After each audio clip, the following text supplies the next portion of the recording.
There is a place between worlds where the soul learns its most sacred lessons, a threshold space where the familiar dissolves and the unknown has not yet taken form. Here, in this liminal vastness, we encounter one of the most profound challenges of human existence, the art of walking away without the salve of closure, without the comfort of apology, without the neat ribbon that ties our stories into digestible packages for the hungry ego. The psyche, Jung understood, is an ancient temple with countless chambers. Some rooms are brightly lit by consciousness, their contents catalogued and understood. Others remain in shadow, their mysteries intact, their doors deliberately left ajar. And then there are those chambers that were never meant to be fully illuminated spaces. Thus serve that purpose precisely because they remain incomplete, unresolved, forever suspended in the pregnant darkness of the unknown. When we stand before the threshold of unfinished things, we feel the ego's desperate hunger rising like a tide within us. This part of ourselves, the conscious, controlling mind, cannot bear the weight of incompletion. It demands explanation, insists upon resolution, cries out for the story to reach its proper ending. The ego believes that closure is healing, that apology is medicine, that every wound must be dressed and declared healed before we can move forward into the light. But the soul knows differently. In its ancient wisdom, it understands that some experiences come to us not to be resolved, but to be lived, not to be completed, but to be transformed by. The soul recognizes that certain people enter our lives as sacred disruptors, agents of awakening who shatter our comfortable illusions and then vanish like morning mist, leaving us changed but not consoled, evolved but not explained. The threshold, guardian, that archetypal figure who stands at every significant passage in our lives, whispers a truth that the modern mind struggles to accept. Some doors are meant to remain forever ajar, not because we lack the courage to close them, not because we are incomplete or broken, but because these open spaces serve as portals through which the mystery of existence continues to flow into our lives. Consider the mythology of thresholds. Across cultures, the Greeks spoke of liminal spaces as sacred, places where gods and mortals could meet. The Celts understood thin places, where the veil between worlds grows gossamer light. In these traditions, completion is not the goal, transformation is. The hero's journey does not end with all questions answered, but with the hero fundamentally changed, carrying new wisdom into an uncertain future. When we walk away without closure, we engage in an act of profound psychological rebellion against the collective demand for neat endings. We refuse to perform the ritual of reconciliation that society expects, the dance of apology and forgiveness that supposedly heals all wounds. Instead, we honor something deeper, the soul's instinctual, knowing that some experiences are meant to remain raw, unprocessed, alive with potential energy. This is not about cruelty or callousness. This is about recognizing that the compulsion to tie up every loose end, to extract apologies from those who have wounded us, to offer explanations for our departures, often serves the ego's need for control rather than the soul's need for growth. The ego wants to manage the narrative, to be the author of a story where justice prevails and understanding reigns supreme. But life, in its infinite complexity, rarely conforms to such tidy scripts.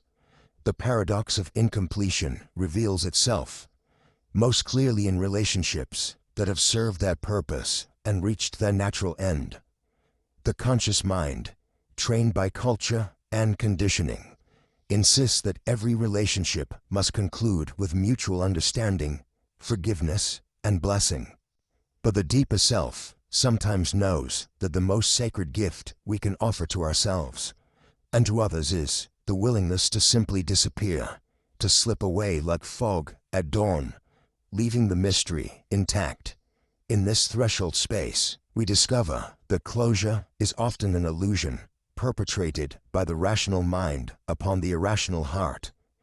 The heart knows that love does not end with explanation, that growth does not require permission, that transformation often happens in the spaces between words rather than in the words themselves.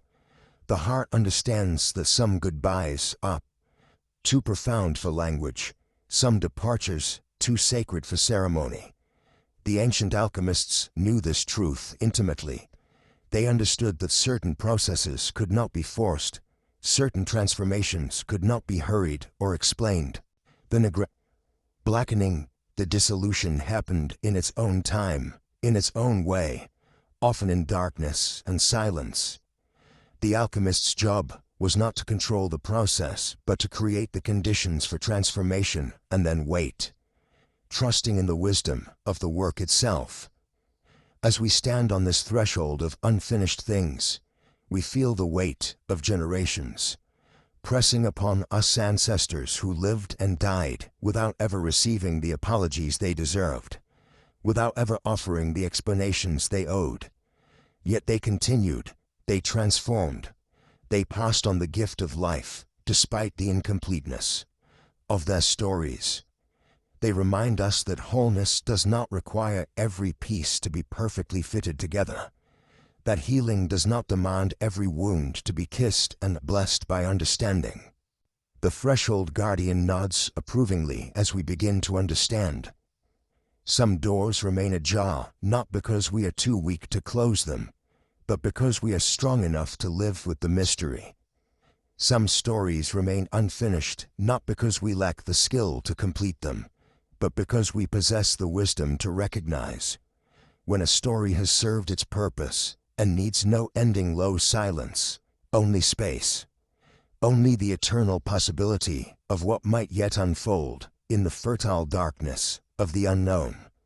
There is a voice within you that never rests, never allows the unfinished sentence to hang in the sacred air of possibility. It is the voice of the completing mind, that relentless taskmaster of consciousness that transforms every pause into a problem, every open question into an urgent wound requiring immediate suture. Listen closely, and you will hear its mechanical rhythm beneath the surface of your daily existence. Finish this, resolve that, close the circle, tie the loose ends, make it whole. But what if wholeness itself has become the great deception of our time? Jung understood that the persona, that carefully constructed mask we wear in the theater of social existence, thrives on completion. It demands that every story reach its prescribed ending, every conflict find its resolution, every relationship perceive its proper burial or resurrection. The persona cannot tolerate ambiguity, because ambiguity threatens its illusion of control. It cannot abide the unfinished, because the unfinished reveals the profound mystery that underlies all human experience, that we are fundamentally incomplete beings, forever reaching toward something we cannot fully grasp. Watch how your mind reacts when someone leaves a conversation mid-sentence, when a film ends without resolution, when a loved one departs without the ritual of goodbye. Feel the anxiety that rises like a tide, the desperate need to create closure where none exists. This is not merely preference, this is compulsion. The completing mind has become a tyrant, ruling over the vast territories of your inner landscape, with the iron fist of false necessity. In the depths of your psyche, the shadow, the disowned aspect of yourself that contains everything your conscious mind has rejected, whispers a different truth. It speaks of incompletion, not as failure, but as sacred space, not as wound, but as womb. The shadow knows what the persona cannot bear to acknowledge, that the most profound transformations occur not in the tidy conclusions we manufacture, but in the fertile darkness of the unresolved. Consider the myth of Persephone, forever suspended between the world of light and the underworld of shadow. Her story offers no clean resolution. She is eternally both maiden and queen of the dead, forever divided between two realms. Yet it is precisely this incompletion that makes her a figure of such psychological power. She embodies the truth that human consciousness itself exists in the space between, in the eternal tension of becoming rather than the false security of being. The modern world has forgotten this ancient wisdom.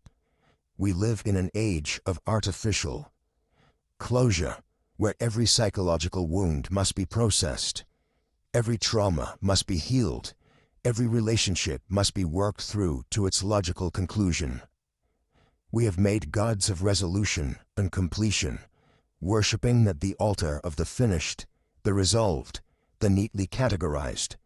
But in doing so, we have lost touch with the deeper rhythms of the psyche, which moves not in straight lines toward predetermined goals, but in spirals, circles, and mysterious returns. Jung called this psychological movement invocation, the principle by which everything turns into its opposite. The very pursuit of completion, when carried to its extreme, becomes its own form of incompletion. The mind that insists on closure often closes itself to the very transformation it seeks. It becomes like a fist that grasps so tightly to what it wants to possess that it crushes the life from it. There is a different way of being, though it requires what Jung called holding the tension of the opposites. This is the capacity to remain present with incompletion without rushing to resolve it, to sit with the unfinished without immediately reaching for the tools of artificial conclusion. It is the wisdom to recognize that some stories are meant to remain open, some wounds are meant to remain tender, some questions are meant to live on as questions rather than be murdered by answers. In your own life, notice where the completing mind has taken control. Where do you find yourself manufacturing closure that feels hollow? Where do you insist on resolution that serves only to quiet your anxiety rather than honor the complexity of your experience? Where have you forced endings that have prevented true transformation from occurring? The shadow carries the wisdom of incompletion. It knows that the most meaningful aspects of human existence, love, creativity, spiritual awakening, all inherently unfinished processes. Love is not a problem to be solved, but a mystery to be lived. Creativity is not a product to be completed, but a flow to be entered. Spiritual awakening is not a destination to be reached, but a journey to be walked, step by uncertain step, into the unknown. When you learn to befriend incompletion, something profound shifts in your relationship to existence itself. You begin to discover that the spaces between notes are what make music possible, that the pauses between words are what give language its meaning, that the gaps in your understanding are what allow for genuine wonder to arise. You start to perceive that what you once experienced as emptiness might actually be fullness, the fullness of pure potential, of infinite possibility. This is not a call to abandon all effort or to embrace chaos for its own sake. Rather, it is an invitation to recognize that true completion comes not from forcing artificial endings, but from learning to rest in the natural rhythms of emergence and withdrawal, expansion and contraction, engagement and release. It is the wisdom to know when to act and when to wait, when to speak and when to remain silent, when to grasp and when to let go. The completing mind believes that peace comes through resolution, but the deeper wisdom of the psyche knows that true peace comes through acceptance of the unfinished, the unresolved, the eternally mysterious. It comes through learning to love the questions themselves, to find beauty in the incomplete gesture, to discover the profound intimacy that exists in the space between seeking and finding. As you move forward in your journey of individuation, that lifelong process of becoming who you truly are, remember that you are not a problem to be solved, but a mystery to be lived. You are not a project to be completed, but a song to be sung, note by uncertain note, into the vast silence of being. Let the completing mind find its proper place as servant rather than master, and allow yourself to rest in the profound wisdom of incompletion, where all true transformation begins. The laboratory of your soul has been calling to you for longer than you dare remember. In the depths of your being, where shadows dance with flickering candlelight and the air grows thick with the scent of transformation, an ancient truth whispers through the darkness. Not everything that enters your sacred space is meant to remain. You have been the eternal alchemist, haven't you? Standing before your vessels and retorts, believing that with enough heat, enough pressure, enough devoted attention, you could transmute any base metal into gold. You have poured your essence into relationships that felt like lead, believing that your love, your persistence, your unwavering faith could somehow change their fundamental nature. You have fed the furnace of your heart until it burned white hot, convinced that the sheer force of your will could alter what was never meant to be transformed. But the Nigredo comes to teach you otherwise. This blackening phase, this sacred dissolution, arrives not as punishment, but as profound initiation. In the darkness of the decomposing matter, in the apparent failure of your careful formulations, lies a wisdom that cannot be learned through success alone. The Nigredo whispers, some substances are not meant for your particular laboratory. Some elements resist transformation, not because they are flawed, but because they belong to an entirely different alchemical process. Watch how the ancient masters worked. They understood that the laboratory itself must remain sacred, that the space of transformation cannot be contaminated by materials that drain rather than contribute to the great work. They knew that walking away from certain experiments was not failure, but wisdom, the recognition that their precious time, their sacred energy, their irreplaceable life force was too valuable to waste on futile endeavors. You feel it, don't you? That exhaustion that comes not from noble effort but from swimming against currents that were never meant to carry you. That particular weariness that settles into your bones when you realize you have been pouring yourself into vessels with hidden cracks, watching your essence disappear into invisible fissures that can never be sealed. This is not the fatigue of meaningful work. This is the depletion that comes from denying the Nigredo its rightful place in your process. The dissolution asks you to consider, what if your walking away is not abandonment, but alignment? What if your departure is not weakness, but wisdom? What if the very act of stepping back from what cannot be changed is itself the most profound form of alchemy, the transmutation of your own relationship to attachment, control, and the desperate need to fix what was never yours to repair? In the mythology of transformation, the wise one knows when to continue the experiment and when to empty the vessel entirely.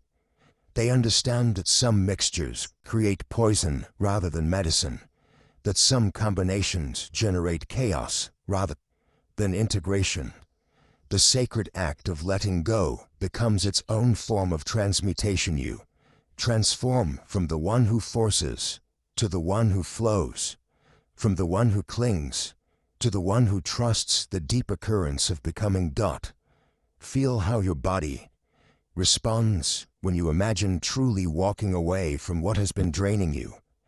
Notice how something in your chest expands, how your breath deepens, how a space opens within you that has been compressed for so long you had forgotten it existed. This is not relief alone, this is recognition. Your soul recognizing its own truth, its own right to choose environments and relationships that nourish rather than deplete its essential nature. The Nigredo teaches that decomposition is not the opposite of creation, but its essential partner. What appears to be ending is always making space for what wants to begin. The relationships you release return to the earth of their own becoming. The chapters you close become compost for stories you have not yet imagined. Your walking away becomes walking toward, though you cannot yet see what waits in the darkness ahead. This is the sacred paradox of alchemical letting go. By releasing your grip on what you cannot change, you discover your power to transform what you can. By stepping away from laboratories that diminish your light, you create space for experiments that illuminate your true nature. By honoring the Nigredo of certain relationships, you allow the albedo, the whitening, the purification, to begin its own mysterious work. You are not abandoning ship. You are choosing which seas deserve your navigation. You are not giving up. You are redirecting your irreplaceable energy toward laboratories where your particular gifts can create genuine transformation. This walking away is itself a sacred art, a form of alchemy that transmutes suffering into wisdom, attachment into freedom, depletion into renewal. Trust the ancient knowing that lives in the depths of your being. Trust the Nigredo to teach you what it came to teach. Trust that some dissolutions are not failures, but completions. Not endings, but sacred clearings, where something infinitely more aligned with your true nature can finally take root and grow toward the light. There are encounters that arrive like smoke through the cracks of our carefully constructed reality, slipping between the bars of reason and taking residence in chambers we didn't know existed within us. These are not the meetings that conclude with handshakes and closure, not the relationships that follow the expected arc from beginning to middle to end. No, these are the spectral visitations that leave us changed in ways we cannot name, marked by presences that vanish before we can grasp their true nature. The shadow self, that dark twin who walks beside us in the periphery of consciousness, recognizes these encounters immediately. While the ego scrambles to categorize, to understand, to resolve, the shadow whispers a deeper truth.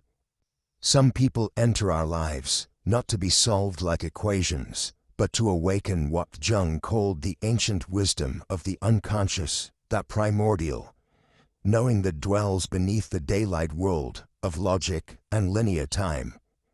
In the theater of the psyche, these unresolved figures become players in a drama that transcends the ordinary boundaries of relationship. They are not lovers to be possessed, friends to be maintained, or even enemies to be defeated. They are initiators, appearing at the threshold moments when the soul is ready to descend deeper into its own mystery. Like the psychopomp of ancient mythology, they guide us not toward resolution, but toward recognition, the terrifying and beautiful. Acknowledgement of aspects of ourselves we have kept hidden even from our own awareness. Consider the person who appears in your life like a comet, brilliant, disruptive, impossible to predict or contain. They speak to parts of you that have been sleeping, touching nerve endings you forgot existed. In their presence, you become someone you do not recognize, acting from impulses that seem to rise from depths you have never explored. And then, as suddenly as they arrived, they begin to fade, leaving you grasping at shadows, demanding explanations that will never come. The conscious mind protests this incompleteness. It insists on narrative coherence, on the clean lines of beginning, middle, and end. It wants to know, what did this mean? Why did They leave. What was the point of this pain, this awakening, this disruption of the carefully ordered life we had constructed? But to ask these questions is to miss the profound gift that such encounters offer: the invitation to dance with the unknown aspects of ourselves. Jung understood that the psyche is not a problem to be solved, but a mystery to be experienced. Within each of us lies what he called the collective unconscious, that vast repository of human experience that connects us to patterns older than memory. The unresolved figures in our lives serve as keys to these ancient chambers, unlocking doors we didn't know we were keeping closed. When we encounter someone who touches our shadow, that repository of everything we have rejected, denied, or failed to integrate about ourselves, we are not meeting them alone. We are meeting the archetypal patterns they embody, the timeless roles they play in the great drama of human becoming. They may appear as the anima or animus, the contrasexual other who holds the key to our wholeness. They may emerge as the trickster, disrupting our certainties and forcing us to question everything we thought we knew about ourselves. Or they may manifest as the wounded healer, showing us our own capacity for both suffering and transformation. The mistake is to literalize these encounters, to demand that they conform to the rules of ordinary relationship, to insist on closure. From such meetings is like trying to capture moonlight in a jar. The very attempt destroys what we are seeking to preserve. These spectral relationships exist in the liminal space between worlds, in the threshold realm where transformation occurs, not through resolution, but through surrender to the unknown. In the depths of such encounters, we meet what the alchemists called the opus contra naturam, the work against nature. This is the psychological process by which we are broken down and reconstituted, dissolved and reformed according to patterns that operate beyond the realm of ordinary causation. The person who appears as our unresolved ghost is often the catalyst for this alchemical transformation, stirring up the sediment of our unconscious until everything we thought we knew about ourselves comes into question. The shadow dancing begins when we stop trying to make sense of these encounters according to the rules of daylight, consciousness, and begin to listen to what they are teaching us about the hidden dimensions of our own nature. Perhaps the person who cannot commit is showing us our own fear of vulnerability. Perhaps the one who disappears is reflecting our own tendency to flee when intimacy becomes too real. Perhaps the one who remains always slightly out of reach is teaching us about our own relationship to desire, to longing, to the parts of ourselves that remain forever ungrasped. This is not to reduce these encounters to simple psychological projections. The other person is real, complex, carrying their own shadows and mysteries. But in the space between us, in the field of relationship, something larger than either of our individual psychologies comes into play. We become actors in a drama that has been playing out since humans first began to love and lose, to seek and fail to find, to touch the infinite through the finite vessel of another human being. The unresolved nature of these punt encounters is not a bug in the system, is a feature. It keeps the relationship alive in the realm of possibility, preventing it from crystallizing into the fixed forms that characterize our more conventional connections. In their spectral persistence, these figures become permanent residents of our inner world, continuing to provoke growth and change long after their physical presence has withdrawn. To dance with these unresolved ghosts requires a fundamental shift in how we understand relationship itself. We must learn to value questions more than answers, process more than outcome, transformation more than possession. We must develop what Jung called the transcendent function, the capacity to hold the tension between opposing forces without collapsing into one side or the other.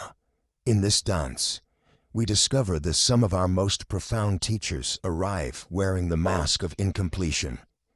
They show us that love is not always about having and holding, that connection can be deeper than possession, that some relationships serve the soul precisely because they refuse to serve the ego's demand for certainty and control. The shadow self knows this truth intuitively.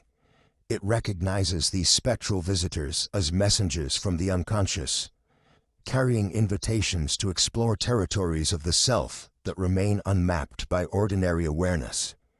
It understands that to demand closure from such encounters is to miss their deeper purpose, the initiation into our own mysterious depths, the awakening of capacities we didn't know we possessed.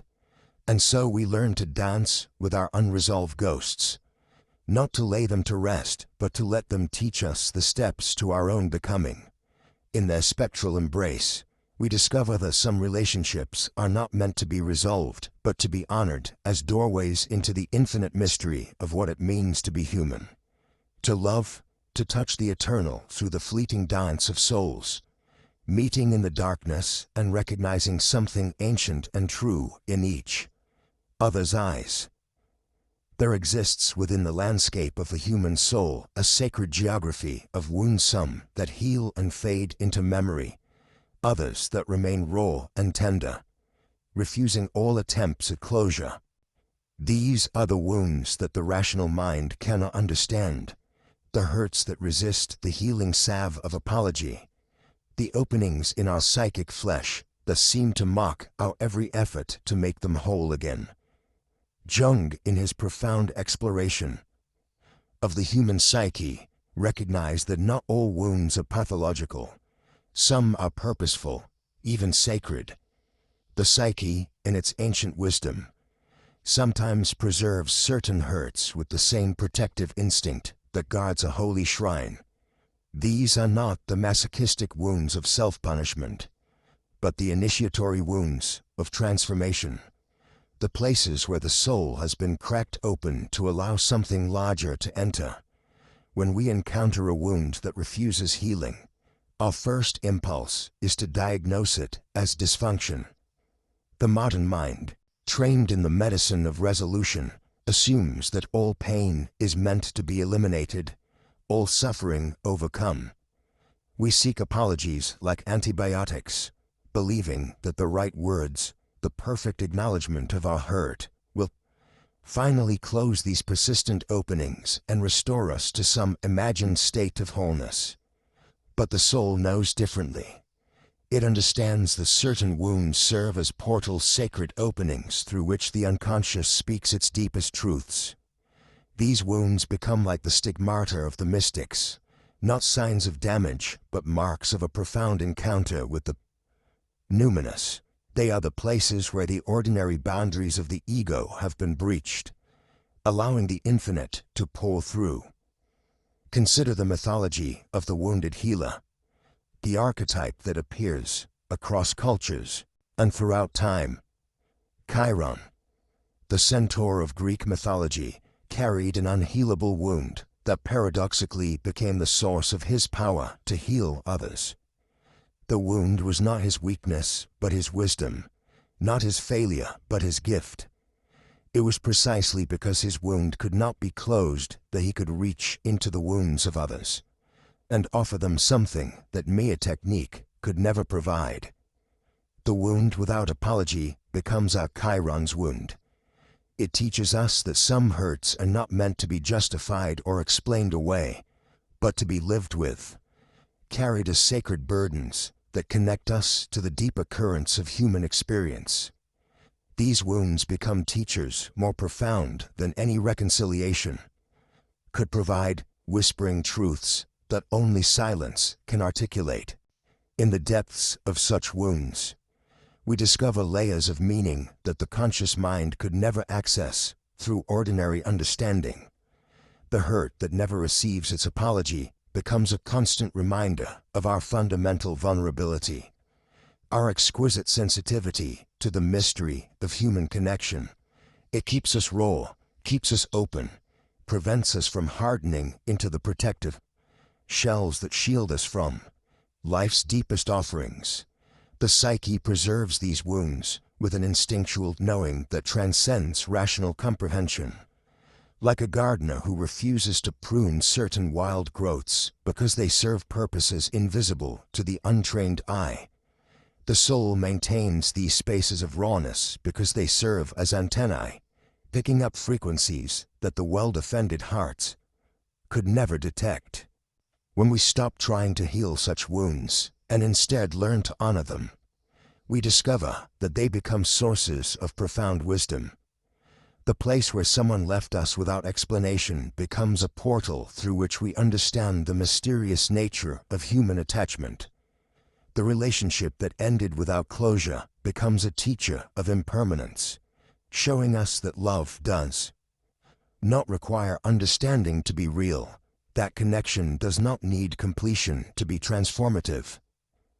These sacred wounds also serve as bridges to the collective unconscious, connecting us to the vast network of human suffering and joy that Jung recognized as our shared psychic inheritance. Through our unhealable hurts, we tap into the archetypal patterns of abandonment and loss, betrayal and redemption that have shaped human consciousness since the beginning of time. The wound that refuses healing often carries within it the seeds of our greatest gifts. The child abandoned by a parent who never apologized may grow into an adult with extraordinary capacity for compassion. The lover left without explanation may develop an intuitive understanding of the human heart that no amount of successful relationships could provide. The friend betrayed without acknowledgement may become a guardian of loyalty whose devotion runs deeper than any oath. But this transformation does not happen through denial or spiritual bypassing. It happens through a profound acceptance of the wound's permanent residence in our psychic landscape. We learn to live with these tender spots, not as failures of healing, but as features of our inner terrain, places where the soul remains perpetually open to the mystery of existence. The silence that surrounds these wounds becomes itself a form of communication. Where words fail, where apologies never come, where explanations remain forever absent, a deeper language emerges. It is the language of felt experience, of embodied knowing, of wisdom that lives in the body rather than the mind. This silence speaks truths that words could never capture, conveys understanding that explanation could never provide. In therapeutic traditions around the world, there is recognition that some pain serves a purpose beyond the personal. The shaman's initiatory wounding, the mystic's dark night of the soul, the artist's necessary suffering, these are wounds that are not meant to be healed, but to be transformed into sources of power and wisdom. They become the sacred scars that mark us as having traveled to the underworld and returned with gifts for the community. When we cease our futile attempts to extract apologies from those who wounded us, when we stop demanding that our hurts be acknowledged and explained, we free ourselves to discover what these wounds are actually trying to teach us. We move from the role of victim demanding justice to the role of initiate receiving wisdom. We transform from wounded child to wounded healer, carrying our sacred hurts, not as burdens, but as medicine for a world that has forgotten how to honor its own pain. The wound that refuses healing becomes paradoxically our greatest source of wholeness, not the wholeness of perfection, but the wholeness of authentic living, of embracing the full spectrum of human experience without requiring it to conform to our ideas of how things should be. In honoring these wounds, we honor the mystery itself, accepting that some truths can only be known through openness, some wisdom can only be gained through vulnerability, and some healing can only happen by learning to live beautifully with what will never be made whole beneath the carefully constructed facade. You present to the world lives a ravenous creature, the persona. The social self adorned in its elaborate masks of civility, expectation, and manufactured appropriateness. It feeds on recognition, gorges itself on approval, and starves when denied the sweet nectar of validation that closure seems to promise. Listen to its desperate whispers. What will they think if I don't explain myself? How will they understand if I don't provide the proper ending? What meaning will they make of my departure if I don't dress it in acceptable words?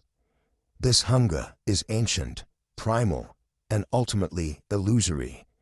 For the persona believes that if it can only craft the perfect explanation, deliver the ideal farewell, construct the most elegant resolution, then it will finally be seen, understood, loved in the way it craves. But this is the ego's fundamental deception, its attempt to maintain control over the uncontrollable mystery of human connection, to reduce the infinite complexity of relationship to a manageable transaction. Watch how the persona operates in your own life.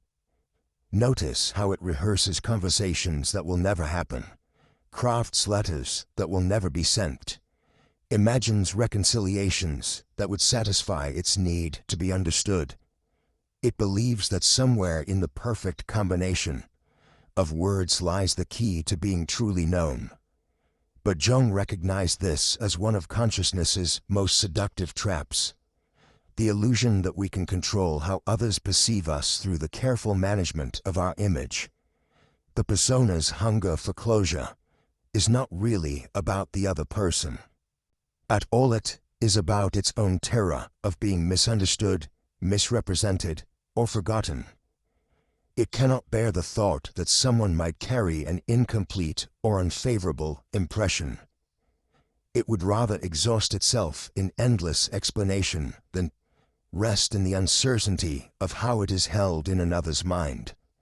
This is why the persona becomes so agitated when relationships end without ritual, when conversations conclude without resolution, when connections dissolve without ceremony. Yet what the persona does not understand, what it cannot understand, that its very hunger for validation keeps it trapped in a prison of perpetual performance. Every mask it wears to secure approval distances it further from authentic connection. Every role it plays to maintain its image separates it more completely from the raw truth of its being. The persona feeds on external validation precisely because it has lost touch with the wellspring of worth that exists within. In the depths of your psyche, the self, that eternal center of your being that exists beyond all masks, whispers a different truth. It knows that you are already whole, already worthy, already enough, regardless of how others perceive you or whether they understand your choices. The self recognizes that true connection occurs not through the persona's careful presentations, but through moments of unguarded authenticity. Those rare instances when the masks fall away and soul meets soul in the naked truth of being.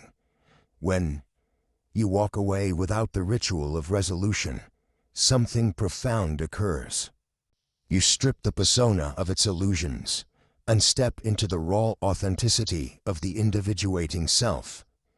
This is terrifying for the ego, which has built its entire identity around being understood, accepted, approved of by others. But it is liberating for the deeper aspects of your being, which have been suffocating under the weight of constant performance. Consider the mythic figure of Dionysus, the god who appeared suddenly and departed without explanation, leaving chaos and transformation in his wake. He represents the aspect of Psyche that refuses to be domesticated by social expectation, that cannot be contained within the neat categories of conventional understanding. Dionysus teaches us that some truths can only be lived, not explained, that some departures serve not to wound but to awaken, not to abandon but to free. The persona's desperate hunger often manifests as an impulsive need to be the good person. In every situation, it would rather sacrifice its own authenticity than risk being seen as difficult, selfish, or unkind. It will exhaust itself in explanation, apologize for boundaries it needs to maintain, and twist itself into impossible shapes to avoid being misunderstood. But this very effort to control perception becomes a form of manipulation, a subtle violence against both self and other. There is profound wisdom in learning to let others hold their own experience of you without interference. When you resist the urge to manage their impressions, to correct their misunderstandings, to provide closure they haven't asked for, you honor both their autonomy and your own. You acknowledge that each person must make their own meaning from the encounters life presents, just as you must make your own meaning from theirs. This is not callousness, it is respect. It is recognizing that others are capable of processing their own experiences without your interpretation. It is trusting that whatever understanding they reach will be the one they need for their own journey. The persona cannot grasp this because it experiences every misunderstanding as a threat to its existence. But the individuating self recognizes that being misunderstood is often a necessary part of being authentic. Jung understood that individuation, the process of becoming who you truly are, requires disappointing others. It requires choosing your own truth over their expectations, your own path over their preferences, your own wholeness over their need for you to remain in familiar roles. This is why the persona's hunger can become so destructive. It would rather betray the self than risk losing external approval. But when you begin to feed yourself from inner sources, when you learn to derive worth from your own integrity rather than others' opinions, something miraculous occurs. The desperate hunger begins to quiet. The compulsive need to explain, justify, and close every loop starts to fade. You discover that you can love others without needing them to understand you completely, can care deeply without requiring their validation in return. This is the paradox of authentic relationship. The less you grasp for understanding, the more likely you are to be truly seen. The less you perform for approval, the more genuine connection becomes possible. The more comfortable you become with being misunderstood, the more space you create for real intimacy to emerge. As you continue on your path of individuation, notice where the persona's hunger still drives your choices. Where do you find yourself explaining when silence would serve better? Where do you sacrifice your truth for the illusion of being understood? Where does the fear of being misperceived keep you trapped in performances that drain your life force? Remember that your worth does not depend on others' comprehension of your choices. Your value is not determined by their approval of your decisions. You are not required to make yourself smaller so that others can feel more comfortable with their understanding of who you are. The individuating self knows that some departures must be made without explanation. Some boundaries must be maintained without justification. Some truths must be lived rather than defended. In this knowing lies your freedom, the freedom to be authentically yourself, even when that self is not fully understood by those around you. The lantern flickers in your hand as you step away from the village lights, away from the chorus of voices demanding to know why, demanding explanations that your soul cannot provide. You become the hermit now, not through choice, but through necessity, that deep, cellular knowing that some journeys can only be traveled alone. Some truths can only be discovered in the vast silence between heartbeats. The collective calls to you. Still, you hear their voices carried on the wind. Why won't you fight for this? Why won't you try harder? Why won't you explain? But your feet continue forward into the darkness, guided by an inner compass that has finally learned to trust its own magnetic pull. The hermit within you understands what they cannot, that some departures are so sacred, so necessary for the soul's survival, that to justify them would be to diminish their holy purpose. This is not the isolation of the wounded, but the solitude of the wise. This is not withdrawal from life, but withdrawal into life, into the deeper currents that run beneath the surface of social expectation and collective pressure. You carry your lantern not because you are lost, but because you have finally found the courage to illuminate your own path, regardless of whether others can see the terrain you're navigating. In the silence of your hermitage, something profound begins to unfold, without the constant need to explain, to defend, to make others understand your choices. Space opens for integration.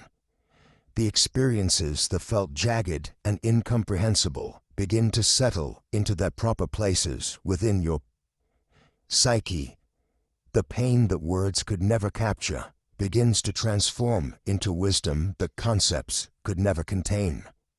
You discover that the hermit's greatest gift is not the ability to withdraw, but the willingness to trust what lives beyond language. There are truths that exist in the realm of felt sense, in the wordless knowing that emerges when you stop trying to translate your experience for others and simply allow it to be what it is. Some departures speak a language that only the soul can understand, a dialect of necessity and protection that the rational mind will always find insufficient. The mountain path winds upward, and with each step you feel something heavy dropping away, not the weight of your experience that remains, transformed now into something precious, but the weight of needing others to validate your journey. The hermit knows that the most important conversations happen in solitude, in the sacred dialogue between your conscious self and the deeper wisdom that has been waiting patiently for this moment of quiet. In this silence, you begin to understand the archetypal nature of your withdrawal. This is not personal failure, but mythic necessity. Every hero's journey includes this phase: the time in the wilderness, the descent into the underworld, the period of apparent exile that is actually initiation. You are not abandoning your life. You are allowing it to transform in ways that require the protective container of solitude. The hermit's lantern illuminates not just the path ahead, but the landscape within. In this inner topography, you discover territories that were always there, but remained hidden beneath the noise of external demands. You find wells of strength you didn't know existed, chambers of wisdom that were locked while you were busy trying to make others understand your experience.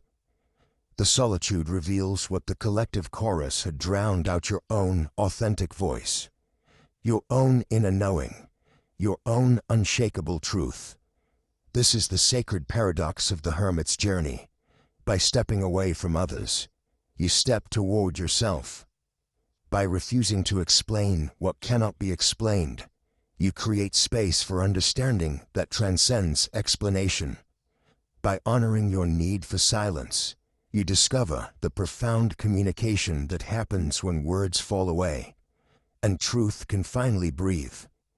You begin to see that your withdrawal is not about others at all. It is about you reclaiming the authority to navigate your own experience without external validation. It is about trusting that your soul knows what it needs, especially when those needs contradict the collective's expectations. The hermit teaches that sometimes the most loving thing you can do is to stop trying to make others understand and simply trust your own inner compass. The mountain air grows thinner, clearer. Each breath feels like a small resurrection. In this rarefied atmosphere of solitude, you discover that what felt like endings were actually clearing spaces where new growth can finally take root. The relationships you stepped away from, the chapters you closed without explanation, have become fertile ground for possibilities you could never have imagined while trapped in the cycle of justification and defense. The hermit's wisdom is not bitter but compassionate. You understand now that others' inability to comprehend your journey is not a failure on anyone's part. It is simply evidence that some paths are meant to be walked alone.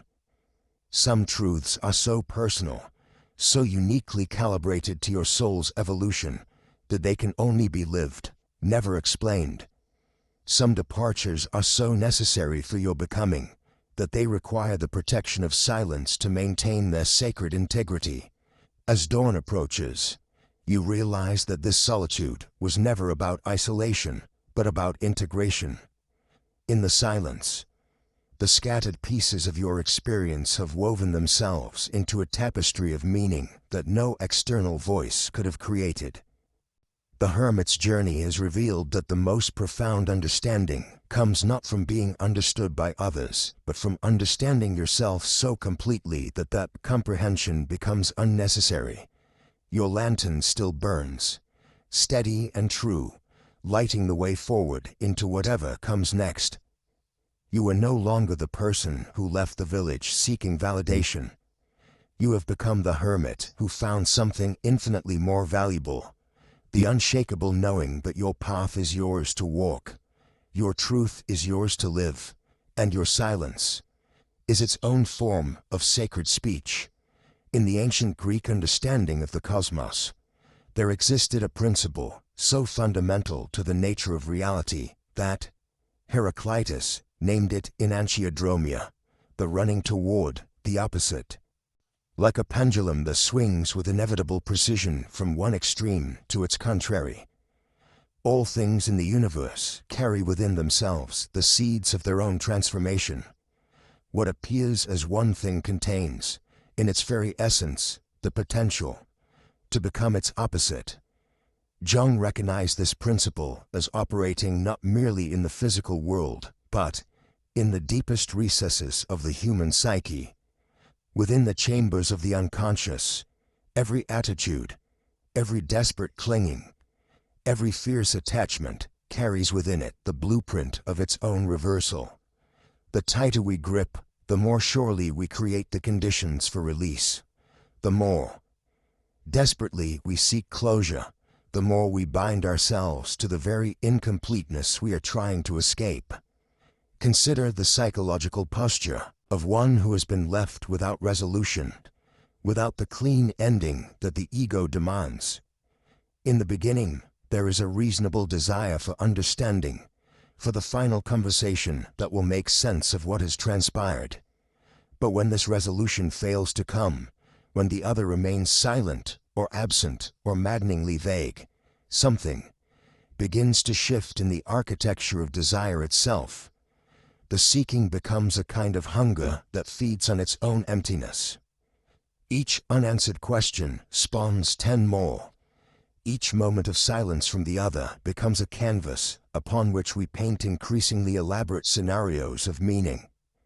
We become archaeologists of absence, sifting through the debris of what was said and unsaid, searching for the artifact that will unlock the mystery of our abandonment. But here is where enantiodromia begins its subtle work. The very intensity of our need for closure starts to create its own shadow. The desperate grasping transforms, by degrees so subtle we hardly notice, into a state of perpetual suspension. We become addicted not to resolution but to the quest for resolution. The search itself becomes the substance we cannot live without. Jung observed that the psyche has its own wisdom, its own self-regulating mechanisms that operate beneath the threshold of consciousness. When we push too hard in one direction, when we exhaust ourselves in the pursuit of something that continues to elude us, the unconscious begins to prepare a reversal. It starts to weave, in the depths below awareness, the very thing we think We are avoiding. In the realm of unresolved relationships, this manifests as a paradox that confounds the rational mind. The person who spends months or years desperately seeking closure may wake one morning to discover that they no longer want it. Not because they have given up, but because something deeper has shifted. The part of them that was frantically grasping has been transformed alchemically into something that can hold space for mystery. This is not resignation, though it may appear so to the untrained eye. This is not the bitter surrender of defeat, though it may taste like ashes at first. This is enantiodromia in its purest form. The moment when our relationship to the very thing we have been seeking undergoes a fundamental transformation. We discover that the completion we have been chasing in the external world has been quietly taking shape within us all along. The shift often arrives like dawn, so gradually that we cannot pinpoint the moment of change, yet so completely that everything looks different in its light. Where once there was a frantic energy, a compulsive need to know and understand and resolve, there emerges something altogether different. A spaciousness, a capacity to hold the questions without needing to collapse them into answers. Jung wrote of the transcendent function, that mysterious capacity of the psyche to generate a third thing from the tension between opposing forces. When we have held the unbearable tension between our need for closure and its persistent absence, KTO accommodation, if only the right words are found, the right pressure applied. But the sacred no exists beyond the realm of negotiation. It is not a position to be defended, but a truth to be lived. Watch how your mind reacts when you encounter this pure refusal within yourself. Notice the immediate rush to soften it, to cushion it with explanations, to dress it in the acceptable garments of politeness and consideration. Feel the anxiety that arises at the thought of simply saying no without offering reasons, without providing alternatives, without ensuring that others understand and approve of your choice. This anxiety reveals how deeply you have been conditioned to believe that your boundaries require external validation to be legitimate. But Jung understood that individuation, that lifelong journey toward becoming who you truly are upon, requires what appears to others as inexplicable refusal. The individuating soul must learn to say no to patterns that no longer serve, to relationships that drain its life force, to obligations that violate its deepest values. These refusals cannot always be explained in ways that satisfy the rationale, mind, or soothe the feelings of those who are disappointed by them. Consider the archetype of the hermit, that solitary figure who withdraws from the world not out of hatred or fear, but out of fidelity to an inner calling that cannot be shared or explained. The hermit's no to conventional life appears antisocial, even selfish, to those who measure worth by external engagement. Yet this refusal serves a sacred purpose, creates the space necessary for deep transformation, for the emergence of wisdom that can only be cultivated in solitude. The sacred no is often the guardian of your most essential truths. It protects the tender places within you that are not ready for exposure, the emerging aspects of yourself that need time to develop in the protective darkness of the unconscious. It shields your creative life from the demands of productivity culture, your spiritual journey from the expectations of religious convention, your authentic relationships from the pressures of social performance. This no may manifest as a sudden refusal to continue patterns that have defined your life for years. You may find yourself unable to explain why you can no longer tolerate certain conversations, why you feel compelled to withdraw from particular activities, why relationships that once nourished you now feel suffocating. The ego will scramble to provide rational explanations, but often there are none that will satisfy the logical mind or ease the confusion of others. The shadow, that repository of all you have disowned about yourself, often carries the energy of this sacred refusal. Perhaps you have spent years being the accommodating one, the helpful one, the one who never says no. In your shadow lives the fierce protector of your boundaries, the uncompromising guardian of your authentic self. When this shadow energy begins to emerge into consciousness, it can feel shocking in its clarity and power. Learning to honor this sacred no without explanation is an act of profound acceptance. It is a declaration that your inner truth matters more than others. Comfort with your choices. It is a recognition that you are not required to make yourself comprehensible to those who cannot or will not understand the depths from which your refusal emerges.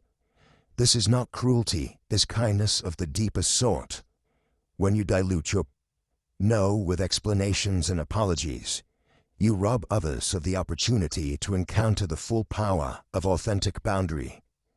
You deny them the chance to learn that some limits are non-negotiable, that some territories of the soul are sacred and inviolate. Your clear refusal can serve as a mirror, reflecting back to them their own capacity for uncompromising authenticity. The sacred no is often accompanied by what Jung called enantiodromia, the principle by which psychological energy, when pushed to its extreme, transforms into its opposite. The person who has been endlessly accommodating may suddenly become implacably firm. The one who has explained every boundary may find themselves capable only of silent refusal. This reversal is not pathology but correction, the psyche's attempt to restore balance after years of imbalance. When you speak this sacred no, you step into your authentic power, not the power to control or manipulate others, but the power to be uncompromisingly yourself. This power does not seek to dominate, but to define. It does not aim to hurt, but to honor. It does not need to justify itself, because it emerges from the deepest truth of your being. Others may experience your sacred no as rejection, abandonment, or cruelty. They may accuse you of selfishness, hardness, or lack of caring. But you must learn to distinguish between their pain at encountering your boundary and any actual harm your refusal might cause. Often, what others experience as hurt is simply their ego's reaction to meeting something it cannot control or negotiate. The individuated soul learns to carry others' disappointment without taking responsibility for it.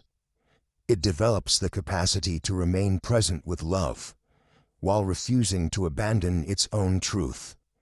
This is perhaps the most mature form of compassion, the willingness to disappoint others, rather than betray yourself, to let others feel their feelings, without rushing to rescue them from the consequences of your authenticity. As you continue your journey toward wholeness, you will discover that your sacred no is often the doorway to your most profound yes. By refusing what diminishes you, you create space for what truly nourishes your soul. By declining to explain every boundary, you preserve your energy for the relationships and activities that genuinely deserve your attention. Remember that your refusal need not be harsh to be firm, need not be explained to be valid, need not be understood to be honored. The sacred no that rises from your depths carries its own authority, its own wisdom, its own perfect completion. Trust it, speak it. Let it reshape your world in alignment with your deepest truth. In the secret chamber of your becoming, you feel the walls pressing close around you. This is not confinement, this is consecration. You have entered the chrysalis phase of your existence. That mysterious interval where everything you thought you were must dissolve into primordial soup before it can reconstitute into what you are meant to become. The caterpillar did not know. It was dying. It only knew it could no longer remain what it had always been. You wrap yourself in the silk of your own unbecoming.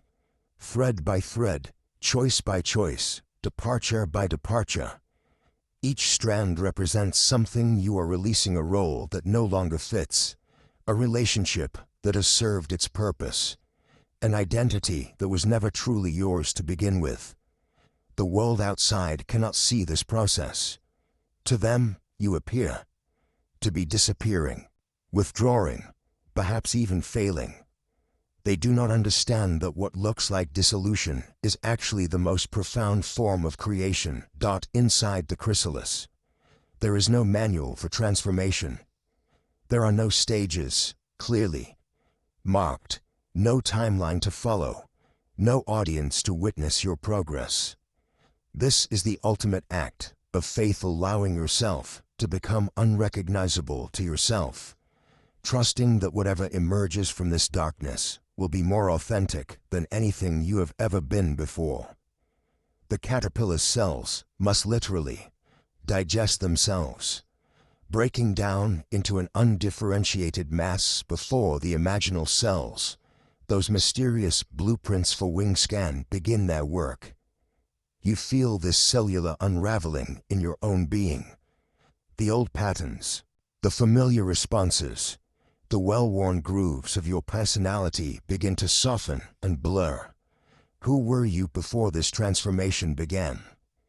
The question becomes increasingly difficult to answer, not because you have forgotten, but because that person feels like a character you once played, rather than who you actually are. This is the gift and the terror of the chrysalis, the complete surrender of the known self to make space for the unknown self to emerge. The darkness around you is alive with possibility. In this place where form meets formlessness, where structure dissolves into potential, you begin to understand that unbecoming is not the opposite of becoming, but its essential prerequisite. You cannot transform while clinging to what you were. You cannot grow wings while insisting on remaining a caterpillar. The universe asks for your complete surrender, your willingness to exist in the liminal space between death and birth. This is why your departures felt so absolute, so without ceremony. You were not just leaving relationships or situations. You were leaving entire versions of yourself. The person who could afford for those connections, who could have negotiated and compromised and found ways to make it work, had to dissolve for the person who values her own becoming above all else to emerge. The chrysalis does not apologize for the caterpillar's death. It simply honors the necessity of the process. In the profound silence of your unbecoming, you discover that transformation is not an improvement project, but an identity revolution. You are not becoming a better version of who you were. You are becoming someone entirely different. The butterfly shares no behavioral patterns with the caterpillar. Its desires, its habitat, its way of moving through the world are completely transformed. This is what the chrysalis prepares you for. Not refinement but revolution. The imaginal cells within you begin to stir. These are the parts of your being that carry the blueprint for your wings, your true nature that has been dormant while you crawled through your caterpillar existence.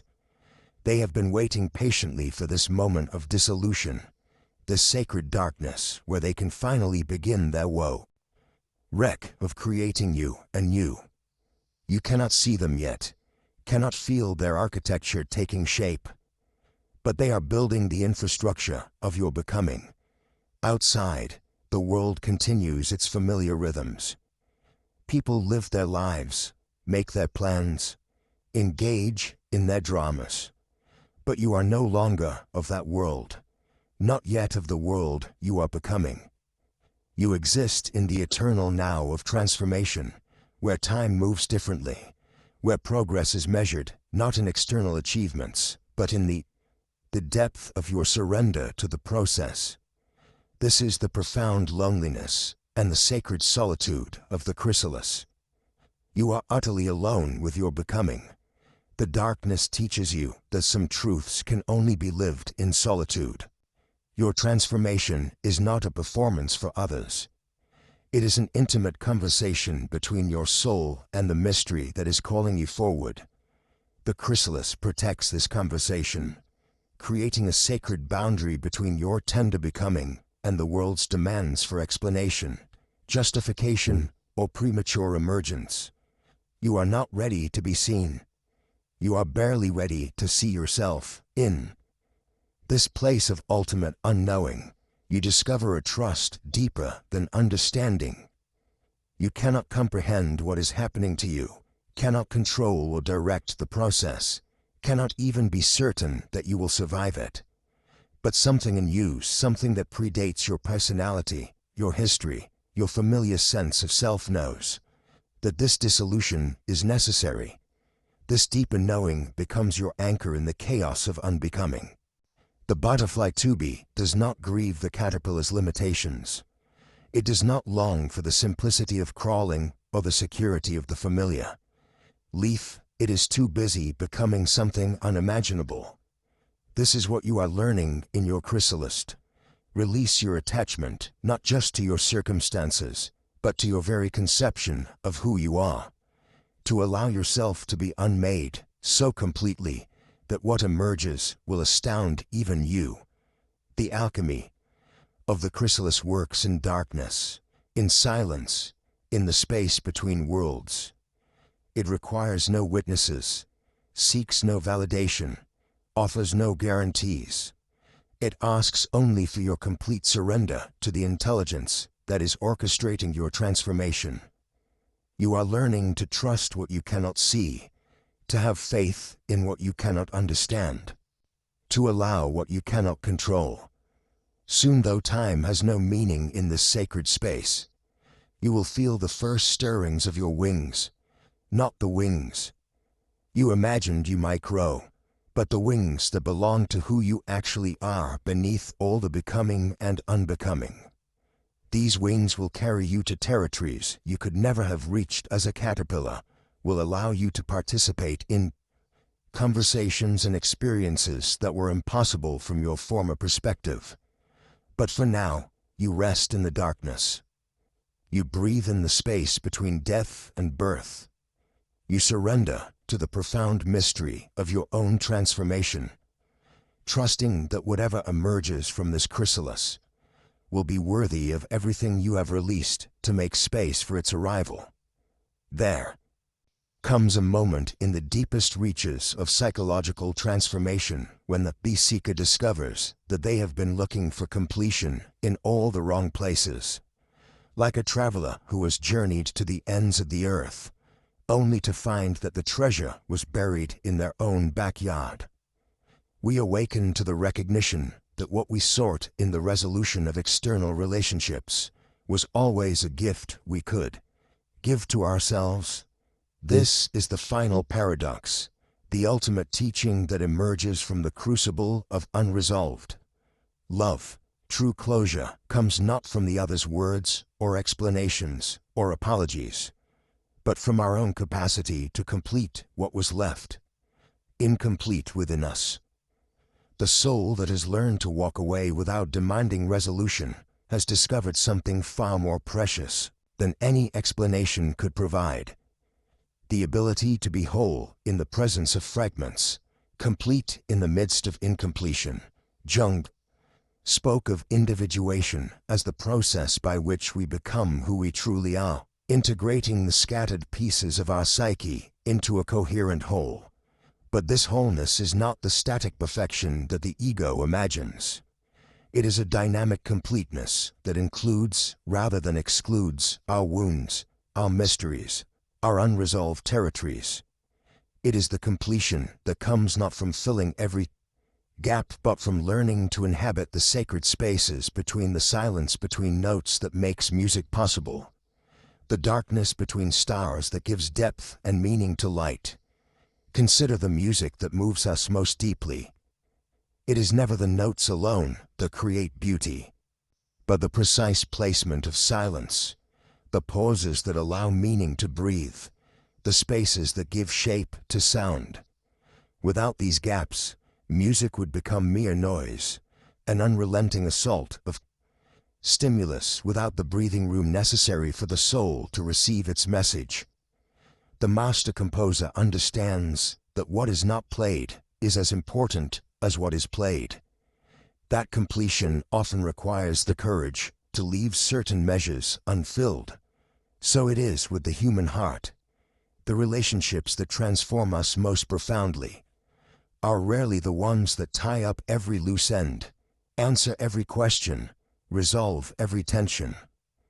They are the ones that teach us to find our center in the midst of uncertainty, to discover our own rhythm in the silence between another's words, to create meaning from the raw material of mystery itself.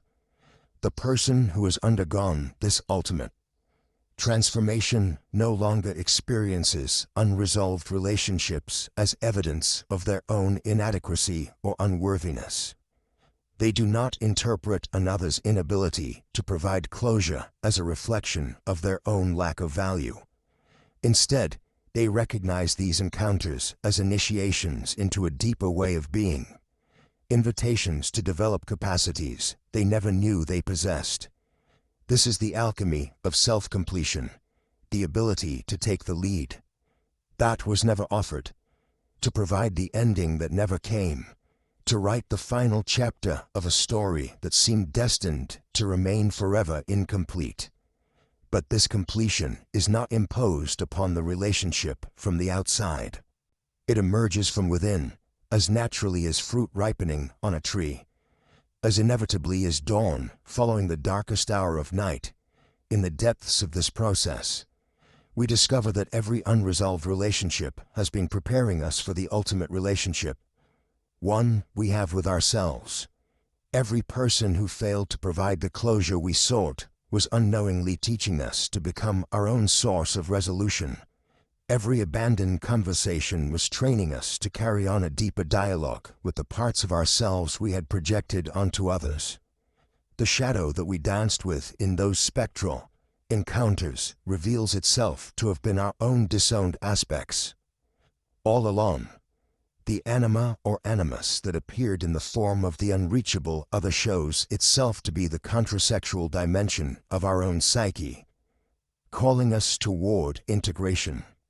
The wounded healer who disappeared without explanation becomes the teacher, who guides us toward our own capacity for both suffering and transformation.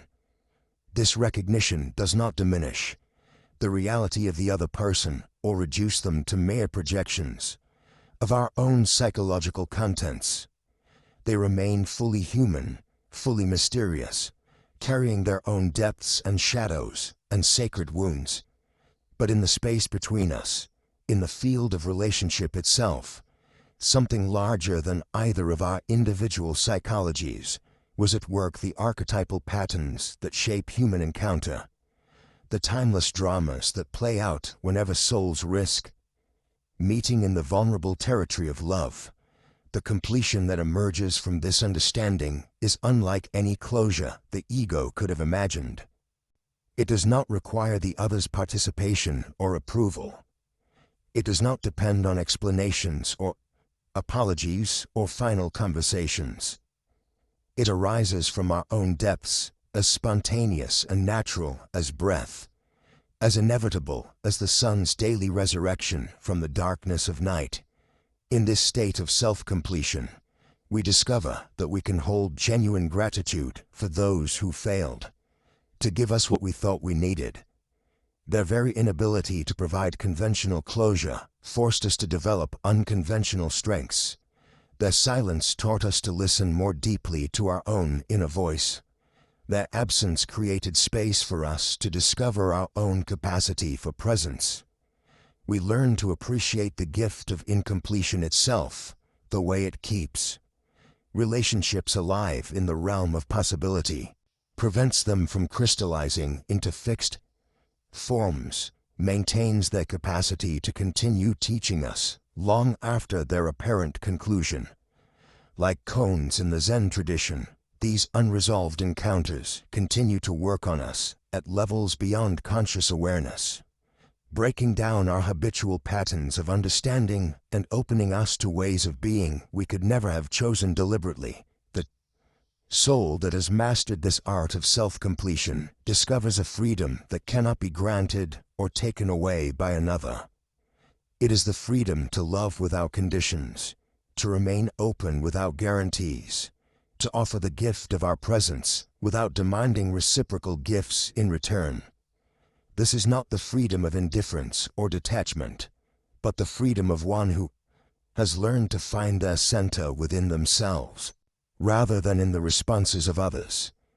In this transformed state, we become capable of what Jung called amor fati, love of fate. We can embrace not only what was given in our relationships, but also what was withheld, not only what was revealed, but also what remained hidden, not only what was completed, but also what was left forever unfinished. We discover that every aspect of our relational experience, even the most painful and confusing, has contributed to the larger pattern of our becoming. The completion of incompletion is not an achievement that can be grasped or displayed like a tiara, trophy. It is a way of being that emerges naturally when we stop trying to force our experiences to conform to our expectations and begin to listen to what they are actually teaching us. It is the quiet confidence of one who has learned to trust the intelligence of their own journey, even when its destination remains unknown. In the end, we discover that the relationships that seemed to end without proper closure were never really about ending at all. They were about beginning the deeper relationship with ourselves that makes all other relationships possible. Beginning the journey toward a wholeness that includes rather than excludes our wounds. Beginning to understand that love is not something we possess, but something we become.